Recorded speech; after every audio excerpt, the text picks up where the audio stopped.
Hey there people, it's Danny from Conscious Calisthenics here. So I want to talk about something that I've only made one video on before, and that is dry fasting. And in this video I'm going to talk about what dry fasting is and how you can actually do dry fasting. I'm going to talk about the benefits with dry fasting and a lot of other details on dry fasting. So this is going to be one of the most extensive videos that I will ever make on dry fasting. So if you want to learn about this fully, I recommend that you watch the whole entire video from start to finish. So first off, dry fasting is literally abstaining from all liquids and foods, and you wouldn't consume any supplements. You're literally consuming nothing whatsoever, which is obviously a very different to water fasting, where you can consume things such as coffee and other liquids and supplements and various other things as well. And there is two different types of dry fasting methods. There is the soft dry fast, which is way easier for people to do, and most people are going to find that they can fast with dry fasting for a longer period of time when doing a soft dry fast, which this means abstaining from consuming anything that is a food source or liquid whatsoever, as I just mentioned with what dry fasting is. But you can still brush your teeth, shower, and come into contact with water externally on your body. So your body is going to be getting some sources of water through absorbing it through the skin. So this is why it's easier and why it's called a soft dry fast. And then you have a hard dry fast, and this is way more hardcore. This is why it's called a hard dry fast. So this means you also come into contact with no water whatsoever. No getting in swimming pools, no showers, no baths, no brushing your teeth whatsoever. And this type of dry fast will give you even greater benefits than a soft dry fast. But like I said, it's a lot harder for the majority of people to do. So with dry fasting, it's just very simple. You just avoid all of those things that I've mentioned, and that is it. And I have quite a bit of experience with dry intermittent fasting and intermittent fasting anywhere up to 24 hours with a dry fast. And I did make a video quite some time ago where I showed me before and after a 24-hour hard dry fast that I'd done, and I lost around 10.14 pounds of weight within just 24 hours, which is around 4.6 kilos, which is a significant amount of weight to lose. And obviously a lot of that is water weight. It is not just fat, for obvious reasons, because you're not consuming any sources of water whatsoever. So for obvious reasons, a lot of the weight you're losing is through peeing water out whilst in the dry fasted state. And a lot of people, when they hear about dry fasting, they get really concerned. They think that being very dehydrated is a very dangerous thing and you're getting no source of water whatsoever. But the matter of fact is, you are getting a source of water that is being created via your body internally.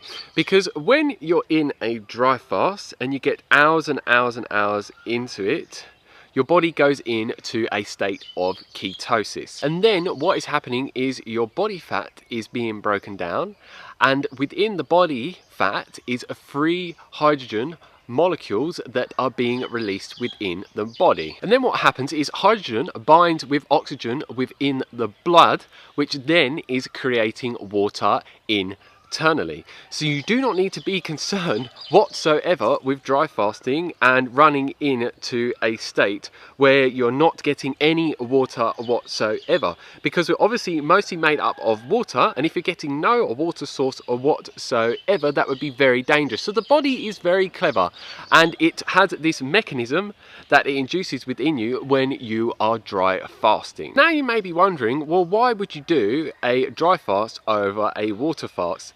And there is some information out there that various people have shared that dry fasting over water fasting actually burns 3 times more fat when you are doing it in comparison to a water fast. So that is one of the main reasons why a lot of people do dry fasting over water fasting, because they want to get the greatest weight loss benefits possible. And Thomas DeLauer, which is a huge YouTuber which talks about intermittent fasting, water fasting, dry fasting and other various things that I talk about on this channel on a regular basis, he made a video talking about the fat burning benefits from dry fasting over water fasting in a video. 1 day of dry fasting is equivalent to 3 days of water fasting as far as autophagy is concerned and as far as overall cleansing of the cells is concerned. That I will link down below, so if you're interested in that, you can go and check that out. So now you may be wondering, well, how long should you dry fast for to get to the most optimal benefits from it? And if you look into this online, especially on YouTube, one of the biggest creators for dry fasting videos on YouTube is someone that runs a channel called The Snake Diet. And he actually says that you need to fast for at least 72 hours to get the full autophagy benefits. Perform a 72-hour dry fast minimum, because you get out of it unless you go at least 72 hours, because that's how long it takes to really have that autophagy kick in. Which is self-cannibalism within the body, which gives you the greatest longevity and health benefits from fasting. But I personally have to completely disagree with him, because Dr. Mindy Pelz actually made a video talking about when the full effects of autophagy kick in. At about 16 hours is when we start to hit the autophagy sweet spot. And autophagy is where the cells, in the absence of food, will start to eat the toxins. Both of these have an anti-aging effect. So between 16 hours and about 24 hours, you're getting maximum growth hormone, maximum autophagy. This is the spot that most of you are going to want to stay at on a daily basis. You can see from what she just said, it kicks in from the 16 to 24 hour window. So you don't need to dry intermittent fast for a minimum of 72 hours to get the full benefits from it, unlike what that person is saying on the Snake Diet YouTube channel. And what I do is, for where he talked about that and Dr. Mindy Pelz video, I will also put links down below for them in case you're interested in checking them out. And there's a lot of information out there on dry fasting, all different benefits you get. A lot of people say you will get increased benefits with autophagy and the hormonal benefits and all the other benefits that water fasting can give you. So if you're someone that feels naturally drawn to giving dry fasting a go, you can give it a go, and I would recommend fasting for shorter periods of time and not pushing yourself too far, because then you can get into dangerous territory. And I personally prefer intermittent dry fasting and extended dry fasting over intermittent fasting with water or an extended water fast. But that is just something that my body has naturally wanted me to do over time, and I just feel way better from it. And especially when I'm doing intermittent dry fasting like I am now, which I'm about 18 hours into my intermittent dry fast, I notice that I just look way more ripped. My body fat percentage just looks way lower. But when I'm drinking loads of water throughout the day with daily intermittent fasting, I just start to lose a lot of definition in my muscles, and I just start to get that watery, bloated out look, which just doesn't make my body look the best whatsoever.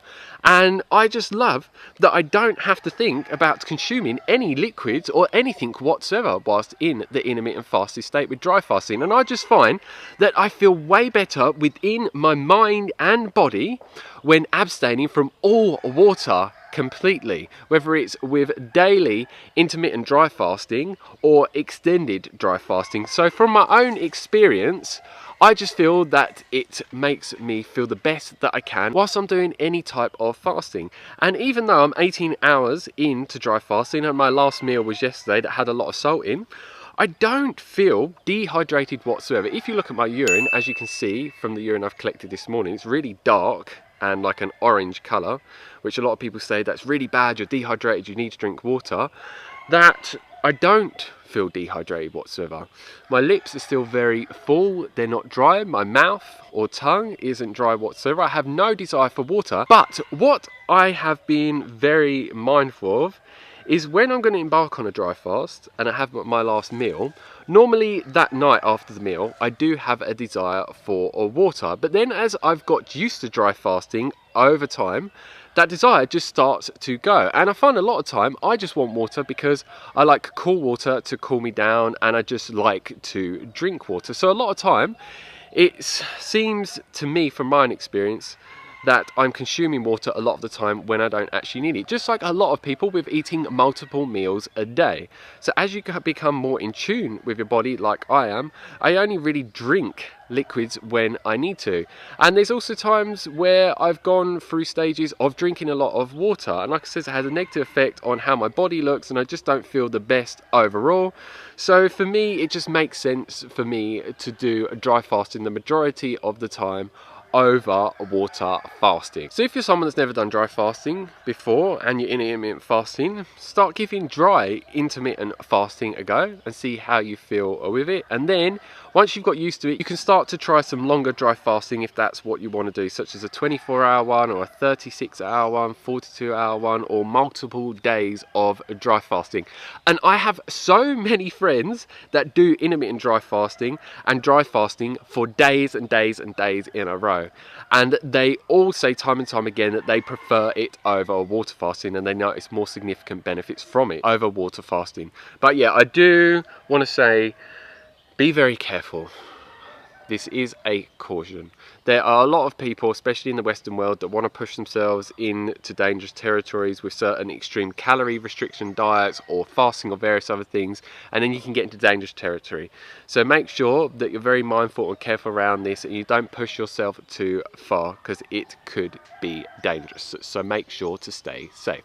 So that's it for this video. If you have any questions for me, leave them down below and I'll get back to you as soon as possible. If you like the video, give us a thumbs up. If you don't, give us a thumbs down, and please share this with anyone that you think would love to hear about what dry fasting is and how to dry fast and all the various other things I talked about with dry fasting in this video today. And if you haven't already, click the subscribe button down below to receive a lot more informational videos from me on a weekly basis on intermittent dry and water fasting, extended water fasting, weight loss, calisthenics, also what I eat and do in a day videos, and so many other videos to share with you so much valuable information that you can put into your everyday lifestyle to help you go in the direction of gaining and maintaining the body that you desire, the fitness levels and the energy levels, like I have managed to, and many other people that have followed my information consistently over time to get those results. So if those type of videos sound good to you, make sure you click the subscribe button down below and you click the bell notification button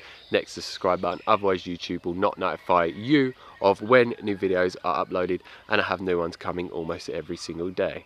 So as always, stay fit, stay energetic, and go and get those gains. Peace.